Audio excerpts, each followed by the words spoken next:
Hi folks, welcome back to Model Making Maniacs, and I'm just going to do a quick final build review on the Volantex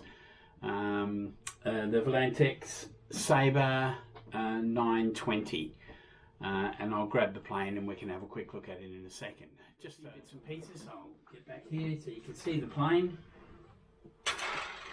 What a great little model this is. Look at that. So 920mm wingspan on it. It's just a great looking model. Okay, straight down to it. The decals are really sticky, which is great, you know, because that's what you want, and they're really good, but they're pretty awkward to get on. You know, there's slits and cuts, and yeah, you do have to cut them around the aileron. So these ones here are manually cut after the decals have been put on. I used a water and detergent solution in a spray bottle, and then I sprayed the parts before I put them on. So yeah, and that gives you the chance to position them. If it's not exactly right, you can still peel it up, push it back down again, spray a bit of water, and then squeegee the water out with a squeegee afterwards. All right. So yeah, look at, if you can, get a mate to help you with it, because they're pretty awkward to get on lined up. So if you've got an extra set of hands holding the stickers, you can line them up and it makes it a little bit easier to put them on. So if you're doing them on your own and you're doing your decals on this side, when you've got the wing down on the work surface, try and anchor that, put a weight on it or something, so that this side doesn't move while you're trying to put your decals on. So for assembling the plane itself, it was so easy. All right, it really was easy.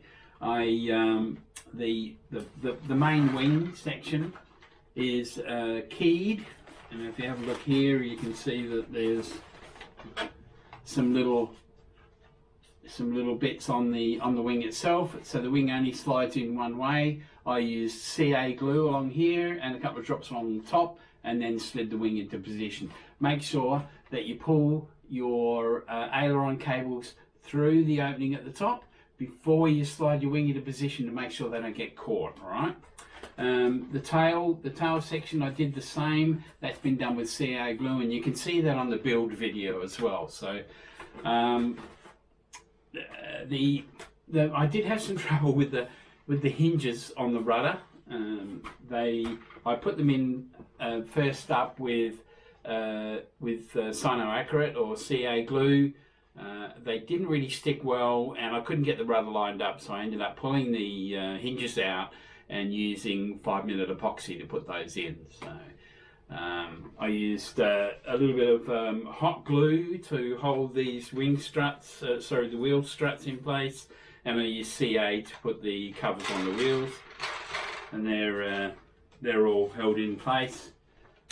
Plus the little stabilizer up here, and the wing little bits, the fins on the wings, they were also done with CA glue, and they're quite solid. They feel quite okay. All right? The electronics, if I pull the lid off, you can see I've got a battery in there. I was just testing the center of gravity.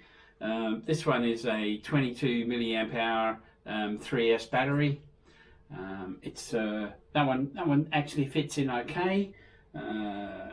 There's not really that much room in here, so if you have a look, you can see that I had to position the receiver here and leave a bit of room there for the little cross members that are in the cockpit cover. So that can be, you can see now that there isn't really all that much room to put that on, but that's really all there is to putting the thing together. Because it was plug and play, the servos were already in place, so the two on the side, and the wing servos were already in place, and the cables were already taped down. So I'm really looking forward to getting this plane in the air. This is my first pattern plane, or 3D pattern plane, and yeah, like I say, it'll be pretty exciting to learn how to do some aerobatics with this little plane. So I think that pretty well covers it. So until next time, it's bye from me.